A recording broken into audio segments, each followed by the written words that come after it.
I left before the sun came up. Not because I had to, it's not like anyone was expecting me, but because something in me just needed to get going, like if I waited any longer, I'd lose my nerve.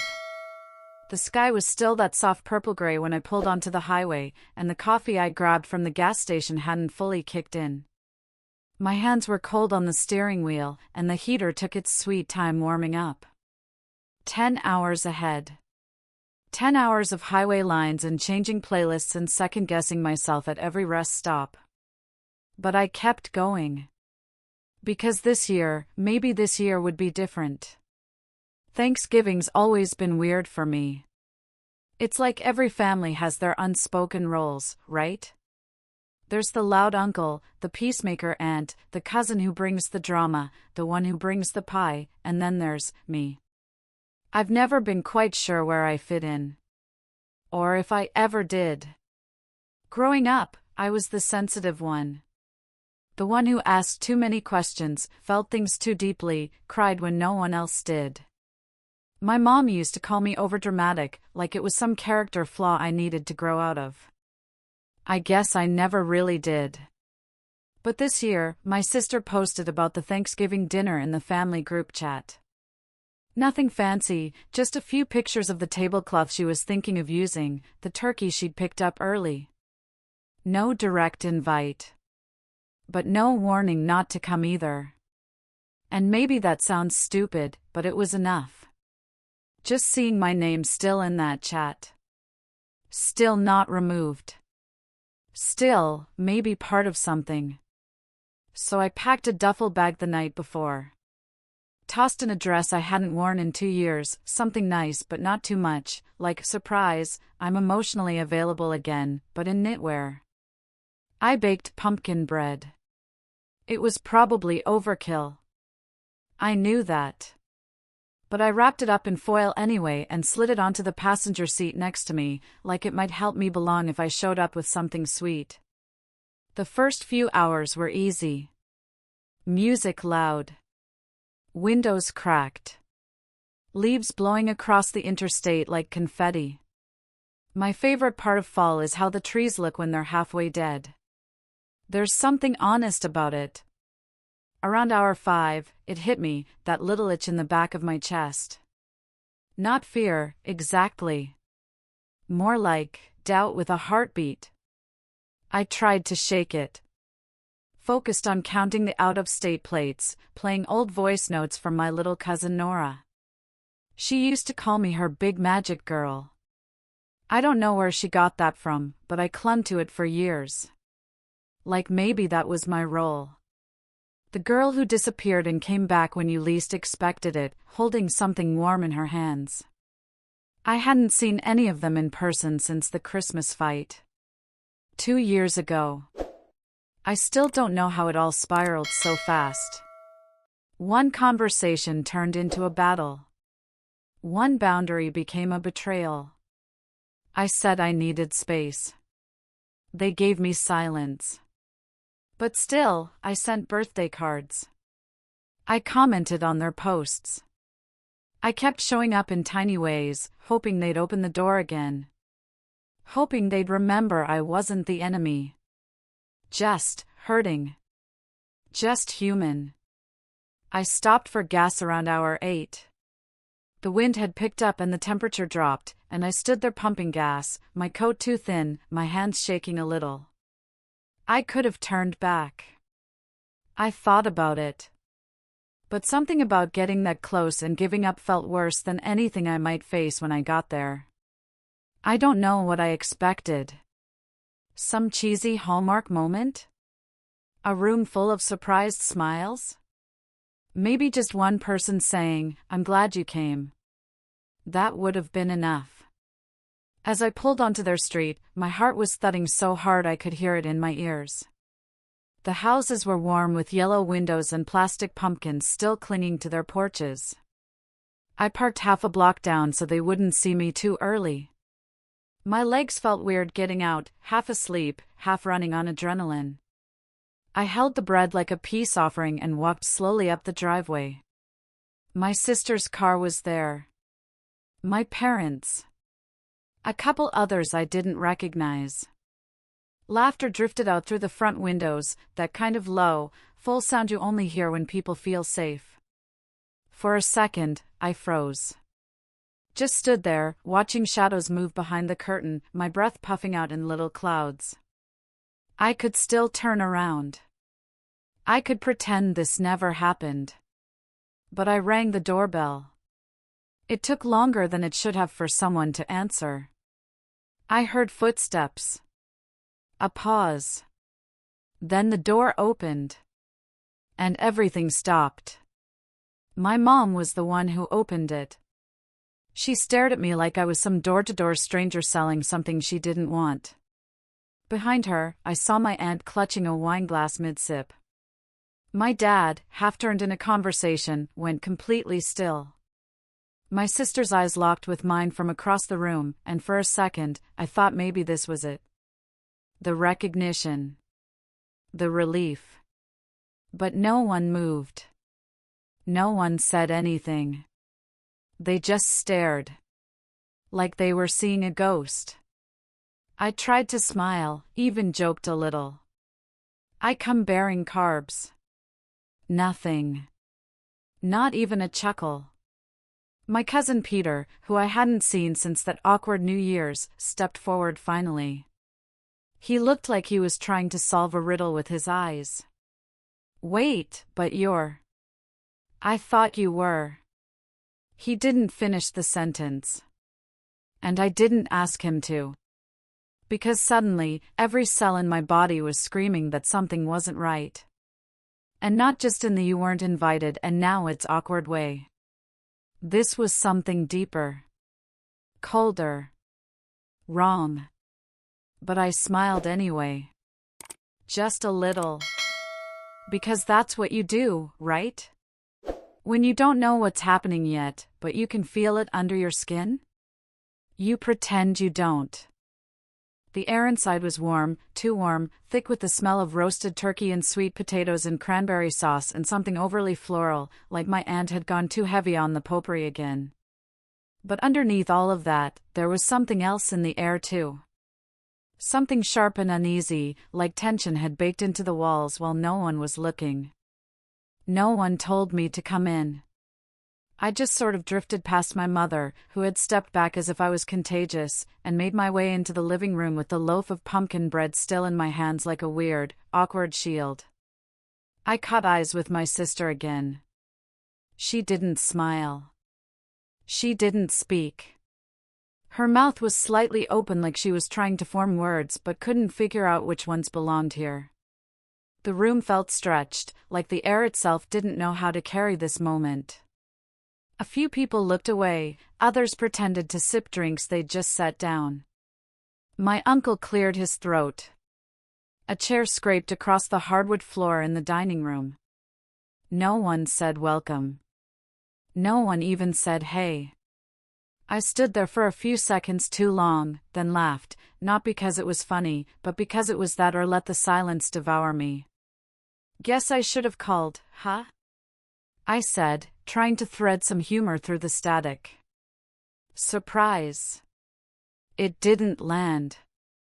No one laughed. A beat passed, and Peter stepped forward with that same confused, wrinkled brow.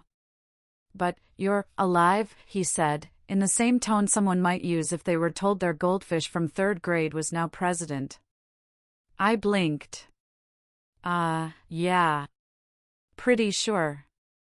He turned and glanced at my Aunt Lorraine, who looked suddenly very interested in refolding her napkin, and something passed between them. That same uneasy energy rolled through the room again, like a draft through a crack in the foundation. I felt it down to my bones. Not just awkwardness. Not just family weirdness. This was different. I was an intruder in my own story, and no one was quite sure how to rewrite the next page.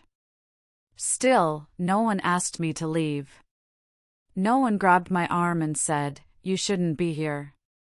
And so I stayed. I slipped off my shoes and walked into the kitchen, where the food was laid out in neat rows: turkey carved with surgical precision, mashed potatoes in a ceramic bowl I hadn't seen since 2018, my mom's famous green bean casserole that I hated but always ate out of guilt. I found a clear spot on the counter and placed my bread there gently. "Did you make that?" someone asked from behind me. I turned, hopeful. It was Aunt Lorraine. She smiled, but it didn't reach her eyes. "That's sweet of you," she said, and then she turned and walked away before I could answer. I took a breath. Then another. I looked around for a plate, but the stack was already gone.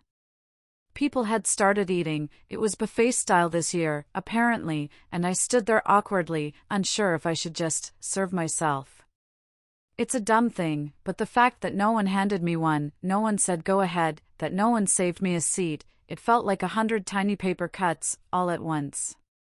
Eventually I grabbed a plate from the back of a cabinet and scooped myself a little of everything.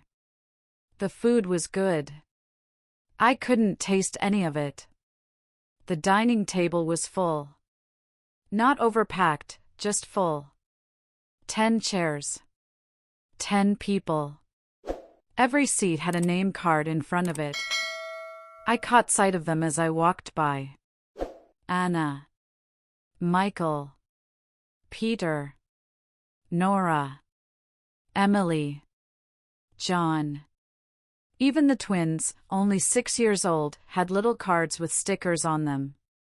There was no card for me. And no one made room.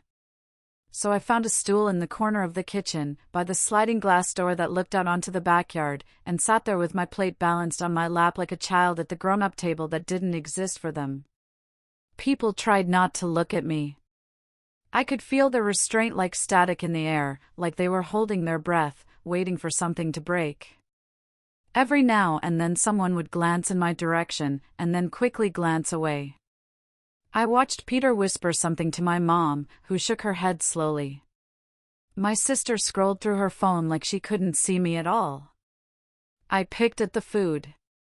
Mostly stared at it. My hands trembled when I lifted my fork. Eventually Nora, sweet, wide-eyed Nora, came over. She handed me a napkin and a juice box from the kids' table like it was a peace offering. "Hi," she said. "I missed you." I nearly cried at those 3 words. I managed to whisper, "I missed you too." She looked over her shoulder. "Why did you stop coming to stuff?" I paused. "It's complicated." She nodded. "Grown-up stuff?" "Yeah," I said. "Grown-up stuff." She sat with me for a few minutes, quietly munching on a roll, and for those few minutes I almost felt normal again. Seen. But then her dad called her over and she ran off, leaving the juice box unopened on the table beside me. At some point I needed a break. I got up, took my plate, still half full, and wandered down the hall to the bathroom. My childhood bedroom was just down the hall from there, and on impulse, I peeked inside. They'd turned it into a guest room. The posters were gone. The bedspread was different. My name had been erased from the space entirely, like I'd never lived there, like I'd never cried into those pillows or slammed that door or dreamed up whole futures in that little square of a room. The only thing left was the chipped white dresser, and even that had new handles. I closed the door softly and leaned against it, just breathing. And that's when I heard it, voices from the kitchen. Not yelling. Just quiet enough that they didn't think I'd hear. But I caught the tone. That anxious, whispered panic that lives in families that bury truth under rugs and casseroles. "We told them she was gone, Lorraine. She wasn't supposed to come. I thought she moved. I thought she was. She wasn't invited, John. What are we supposed to say now?" "Well, we can't just ask her to leave. She just showed up." "Who does that?" I didn't move. Didn't breathe. My ears were ringing. Gone? They told people I was gone? My chest constricted, like something ancient and sharp had folded itself inside me. I didn't hear the rest. I couldn't. My body went still, heavy, rooted to the carpet like it had grown there. I didn't know who they were talking to, who they told that story to, but I knew now, deep in my bones, that I wasn't just forgotten. I had been erased. And somehow, no one thought I'd notice. The voices from the kitchen were still echoing through me long after the hallway went silent. They didn't know I'd heard. That made it worse, somehow, how casual it was, how rehearsed. Like this wasn't a sudden slip-up, but a truth they'd lived with. Told. Repeated. I moved like a ghost through the hall, back to the kitchen where everyone had gone back to smiling, drinking, clinking forks against plates like nothing had cracked. I walked past them all, through the dining room, toward the sink, hands trembling but holding steady enough to rinse off my barely touched plate. My Aunt Lorraine was there, rearranging the dessert trays with this obsessive precision, like symmetry might hold the universe together if she just got it right. She glanced at me, then back to the pies. "You okay, sweetheart?" Sweetheart. That word hit like glass. "I heard you," I said, softly. She looked up, brows furrowed, but only for a second. Then came the slow inhale, the shoulders lifting, the pause before the mask slid all the way back on. "Heard what?" I didn't answer right away. I just stared at her, really stared, and saw all the things I'd missed before. The tightness in her mouth. The tension riding her cheekbones. The way she couldn't quite meet my eyes. "You told people I was dead," I said. The sound of it, saying it out loud, made the room tilt, just a little. A fork clinked against a plate behind me. Someone coughed. My mother didn't turn around. Lorraine blinked, as if bracing for something stronger, louder, messier. But when I stayed still, when I didn't raise my voice or cry or fall to the floor, she just sighed. "It wasn't supposed to be a big deal," she said, like she was talking about a scheduling conflict or a lost RSVP. "It was just easier." Easier than what? She hesitated. Then dealing with it. With you.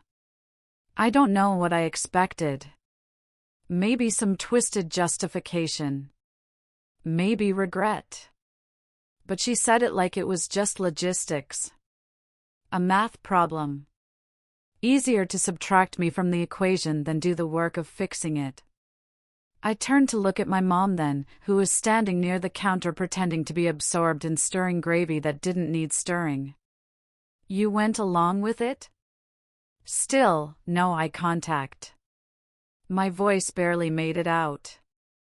"What did you even tell them?" There was a long pause. My mom finally glanced up, her eyes tight. "We said, you'd been in a car accident. Out of state. Around the time you moved." It made sense. I laughed. Not because it was funny. Because it sounded so ridiculous. Like I'd died and no one thought it worth mentioning until it became convenient. Like my existence could be wiped out with a sentence and a shrug. "I was still texting you," I said. "I sent Nora a birthday card. I commented on your Facebook post. We didn't think you'd show up again," she whispered. And there it was. Not grief. Not guilt. Just disappointment that I hadn't stayed gone. Something inside me folded, quiet and final. Like a page in a book closing mid-sentence. I turned and walked away, not fast, not dramatic. Just slow and still and cold. No one followed. No one called after me. I stepped into the front hall, pulled on my coat. My bag was still by the door where I'd set it earlier, untouched. Like they hadn't even seen it. Like I hadn't even been there. I could have left right then. Should have, maybe. But my hands were shaking and my chest was hollow and I needed somewhere to breathe. So I went upstairs. Into the bathroom. Locked the door behind me. It was the same one I used to get ready in before middle school, same chip tile and toothpaste stains on the mirror, the faint scent of lavender air freshener still clinging to the vents. I sat on the closed toilet lid and pulled my knees up to my chest like I used to when I was 13 and scared to go downstairs. And that's when it hit me, fully, like a wave crashing down after the tide's been pulling you under for too long. They'd rather imagine me dead than deal with me alive. Not distant. Not difficult. Not estranged. Dead. I tried to remember what I'd done to deserve that. The falling out, the break, the thing that started this whole mess, it wasn't even dramatic. Just messy in that quiet, permanent kind of way. 2 years ago, my dad had made a joke, a cruel one, about something I confided in him. A breakup that shattered me, something I hadn't told anyone else yet. He said it out loud at Christmas dinner like it was a punchline. Guess she cries as much as she dates. Everyone laughed. Even my mom. I didn't. I stood up. I left early. I texted the next day saying I needed space, that it hurt, that I was tired of being the joke, the scapegoat, the one who was too emotional or too much. No one replied. Not until 6 months later when Lorraine sent a passive-aggressive text saying, "Hope you're okay, we've moved on from the drama now." I never texted back. And somehow that turned into this, a lie so enormous and callous I could barely fit it inside my chest. A lie they told easily. A lie they lived with. I sat in that bathroom for a long time, phone in my hands, staring at the lock screen like it held answers. No missed calls. No texts.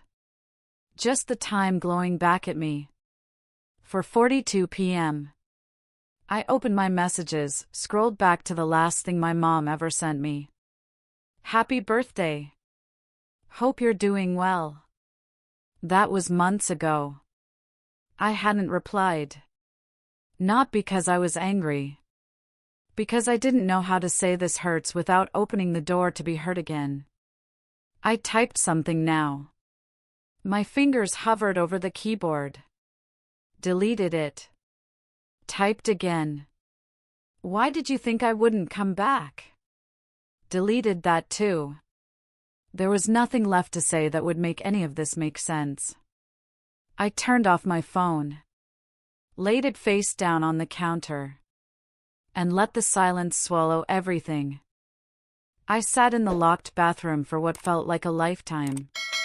Not crying, I was too hollow for that, just sitting there, bones folded in on themselves, heart thudding against a kind of emotional vacuum.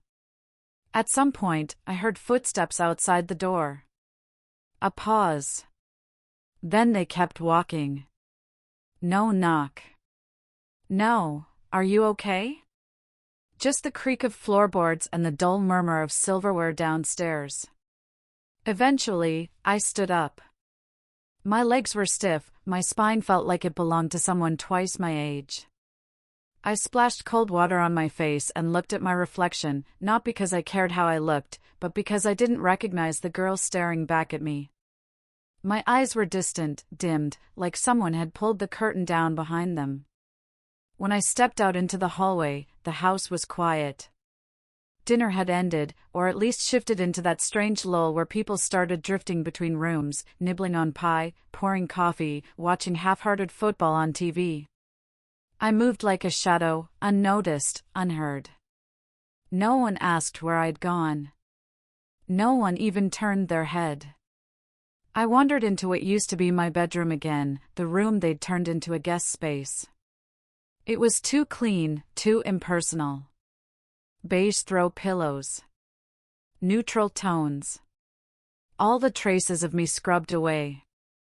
I ran my hand along the old dresser, still chipped at the corner where I'd slammed it once after a fight with my mom about something I can't even remember now. That dresser knew more about me than any person in this house. I sat on the edge of the bed and stared at the closet doors. When I was little, I used to hide in there during storms. Not because I was scared of thunder, but because it was the only place where I could cry without being heard. I think some part of me has always been hiding. I opened my phone out of habit, forgetting I'd turned it off. When I powered it back on, the notifications rolled in, nothing from family, of course, but Instagram pinged. I tapped it open. A story posted just 5 minutes ago. My cousin Nora, not the little one, the older one, had tagged everyone in a boomerang of the dessert table. The caption said, "Family all together for Thanksgiving." Except it wasn't true. Not all of us. I zoomed in on the picture. They were smiling, arms around each other. My chair was empty. Not just unoccupied, missing. They'd shifted the table to close the space. No one would even know I was ever meant to be there. It wasn't just the physical absence. It was like they were actively stitching the narrative together without me, frame by frame. A reality where I didn't exist. Or worse, where I was the unstable one who chose not to be there. I opened the family group chat, the one I hadn't checked in months. I was no longer in it. Kicked out quietly. No message, no warning. Just gone. I scrolled through old texts. Messages I'd sent, little olive branches over the past 2 years. Happy anniversary. Tell the kids I said hi. Hope your surgery went okay. Most were left unread. A few were replied to with cold, single-word answers. It wasn't just that they forgot me, it was that they replaced me with silence. Back downstairs, I could hear laughter. The easy kind. The kind that only happens when no one's carrying the weight of truth. I stood up, dizzy from everything and nothing all at once. My feet took me down the hallway to the dining room, like muscle memory. There it was. The table. A dozen plates, polished silverware, folded napkins. But no place card for me. Everyone else had one, hand-lettered with tiny orange leaves drawn in the corners. Even the neighbor's son, who had come as someone's guest, had a card. But not me. They hadn't just been surprised by my presence. They had planned around my absence. A child's voice broke the silence behind me. I turned. It was Lily, my little cousin. Maybe 8 now. She tilted her head and asked, "Why did you stop being part of the family?" No anger. No sarcasm. Just that innocent, aching question. I crouched down so we were eye level. I opened my mouth. Nothing came out. How do you explain to a child that sometimes the people who are supposed to love you will rewrite history instead? That they'll call you dramatic because they don't want to face what they did? That they'll say you left so they don't have to admit they pushed you out? After a pause, I said, "Sometimes families forget how to be kind." She blinked, then nodded slowly. "That's what my friend said too. Her mom yells a lot." I almost smiled. Almost. "I missed you," she added softly. That was twice today someone had said that. And twice, I hadn't known what to do with it. I heard someone call her name from the kitchen, and she skipped away, humming. I sat down again, not at the table, but on the floor beside it, knees pulled to my chest. My eyes scanned the wall, where photos of past holidays were framed. Christmas 2019. Grandma's birthday. Cousin Emily's baby shower. I wasn't in any of them. Not even the ones from years when I was there. I pulled out my phone again. A notification from Facebook Messenger. A name I hadn't seen in ages, Aunt May. She lived on the West Coast. We hadn't spoken in years, not because of anything between us, but because she'd drifted out of the family loop long ago. The message was short. I just heard what they told everyone. That you died? I'm so sorry. I knew it wasn't true. Are you okay? My heart caught. She knew. Someone outside the circle, someone who wasn't invested in the lie, had heard the story and didn't believe it. Didn't just swallow the convenient fiction. I stared at her message for a long time. Then I typed, "I'm alive. And I think I'm finally done trying to prove it to them." I hit send. And for the first time in hours, maybe days, maybe years, I exhaled. Not because it was over, but because I wasn't crazy. They had made me the ghost. And now, I was walking out of the grave they'd dug for me, step by step, truth by truth, into something I hadn't touched in a long time. Hope. The house had quieted into that post-dinner haze where everyone found their corners. Some watched the game. Some played cards. A few sat with their plates of pumpkin pie, half-eaten and melting under the weight of too much whipped cream and too little sincerity. I stood in the hallway like I didn't quite belong to time anymore. Like I was watching a life that had kept going without me, rewinding and fast-forwarding all at once. I was so tired. But not in the usual way. It was the kind of tired that lives in your bones. The kind that makes your voice feel heavy before you even try to use it. I walked toward the back porch. It was quiet there. Dim, crickets hummed lazily outside the screen door, and the sky had begun to dip into that indigo blur between dusk and full dark. I slid the door open and stepped outside, wrapping my arms around myself as if I needed to hold myself together physically to keep from dissolving. That's when I heard the footsteps behind me. Soft ones.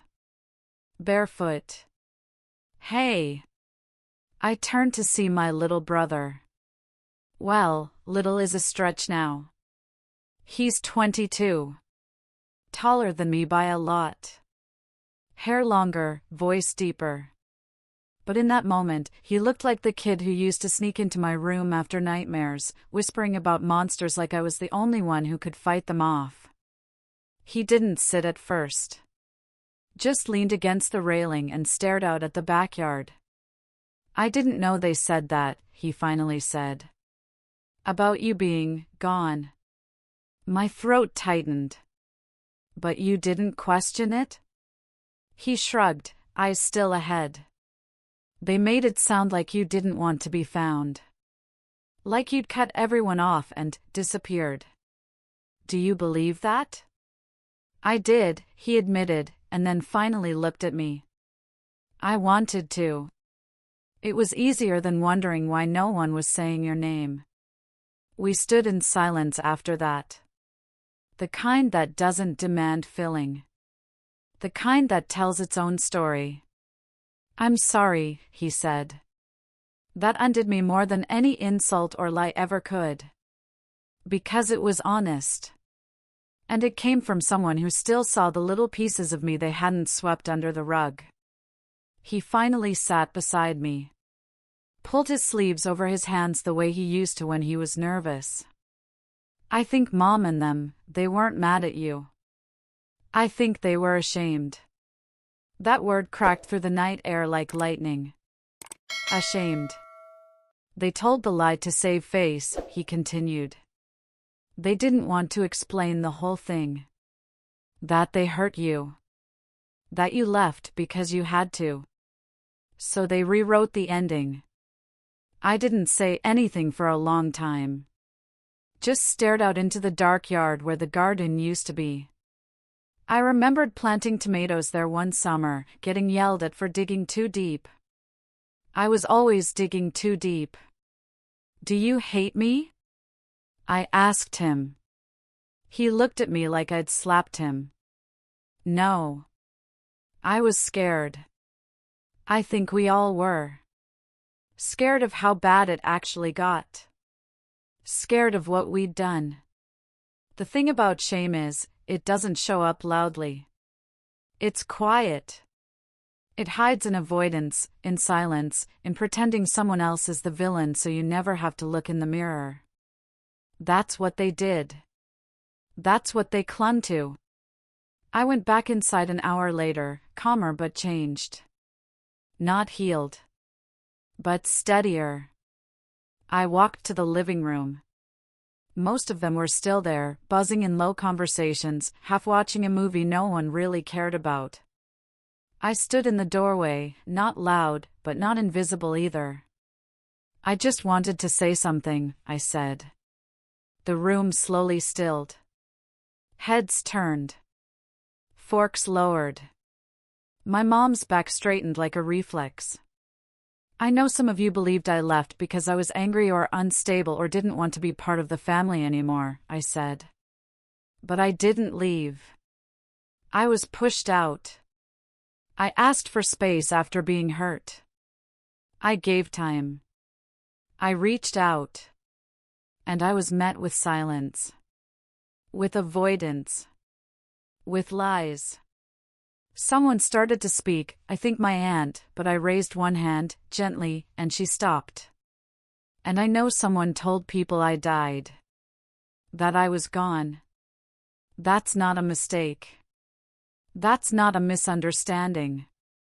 That's a choice. You chose to erase me. I pulled up my phone and opened the screenshots. Birthday messages. Comments. Proof I had been there. That I had tried. I read one of them aloud. A message to my mom from a year ago. I know we're not in a good place, but I still love you. Happy Mother's Day. I looked at her. She looked at the floor. I'm not doing this to make anyone feel bad, I said. I'm doing this because I won't let my story be told by people who didn't care to understand it. I won't be painted as someone I'm not, just so it's easier for you to sleep at night. And then I took a breath. I forgive you. But I'm not coming back here pretending like it didn't happen. No one spoke. Not out of shock, but because they knew. They knew it was true. The room felt different. Not colder. Not hostile. Just exposed. Like everyone was standing in the same uncomfortable light for the first time in years. My cousin Emily stood up first. I'm sorry, she said. Quiet. Honest. No theatrics. Just truth. Then Peter nodded. I believed what they told me, he admitted. I didn't question it. I should have. Some stayed silent. Some looked ashamed. My mother didn't speak. But she didn't walk away either. I didn't need applause. I didn't need a group hug. I just needed to speak. To reclaim the version of myself they had rewritten without asking. I didn't stay much longer. I didn't need to. The storm had passed, not with thunder, but with clarity. And as I walked outside again, into the chill of the night, something shifted in the air. Not everything was okay. But I was no longer invisible. And for the first time in a long time, that was enough. The night had folded in around the house like a closing hand, soft and quiet. Inside, the laughter had returned, thinner now, like someone trying to pick up a melody after losing the tune. I stood at the bottom of the staircase with my coat in one hand, keys in the other. No one stopped me. And for the first time in my life, I didn't need them to. The back porch light buzzed overhead as I slipped on my boots. It flickered once, then settled into a steady hum, as if even it had finally stopped waiting for drama. I didn't make an announcement. I didn't go room to room with hugs or final words or even eye contact. I simply walked out the front door, closing it behind me with a soft click. No slam. No tension. just a door gently meeting its frame. The driveway was slick with fallen leaves. I stepped over a cracked patch of pavement I used to trace with chalk when I was 8. It was still there, a faded heart I'd drawn with my brother, barely visible beneath the years. I didn't cry. There were no tears left to shed for people who had already decided who I was without asking me. The car door opened with that familiar creak, and as I slid into the driver's seat, the silence wrapped around me like a warm coat. Not the painful kind, not the emptiness I used to dread, but the kind that comes after a storm, where the world feels wide and clean again, like you've survived something you didn't think you would. I started the engine and pulled away slowly. No one looked out the window. No one waved. The house got smaller in my rearview mirror until it disappeared completely behind the curve of the street. Somewhere between that driveway and the freeway, I let out a breath I hadn't realized I'd been holding since I was 15. Since the first time I was told I was too much. Too sensitive. Too serious. Too me. It was like peeling off a second skin. The version of me they'd wrapped in shame, in silence, in stories that didn't belong to me. I left her there. I didn't need to carry her anymore. An hour into the drive, I saw a glowing sign for an all-night diner. The kind with cracked leather booths and a jukebox that only works sometimes. I didn't plan to stop, but something in me pulled over like muscle memory. Like my body knew I needed one last scene. One more breath before going home. Inside, the diner was mostly empty. A couple in their 60s sat near the window, splitting a milkshake with 2 straws. A guy in a hoodie was hunched over a laptop in the corner, headphones in, world shut out. I slid into a booth and ordered coffee and a slice of cherry pie. Not because I was hungry, but because I could. Because I'd brought something sweet to a house that didn't want me, and now I would eat something sweet by myself, not as a consolation, but as a quiet reclaiming. The waitress was kind. Not overly chatty, just warm in that way that makes you feel real again. She placed the plate down gently and said, "Rough night," but not like she needed an answer. I smiled. "You have no idea." The pie was warm, a little too sweet, but it tasted like something I'd earned.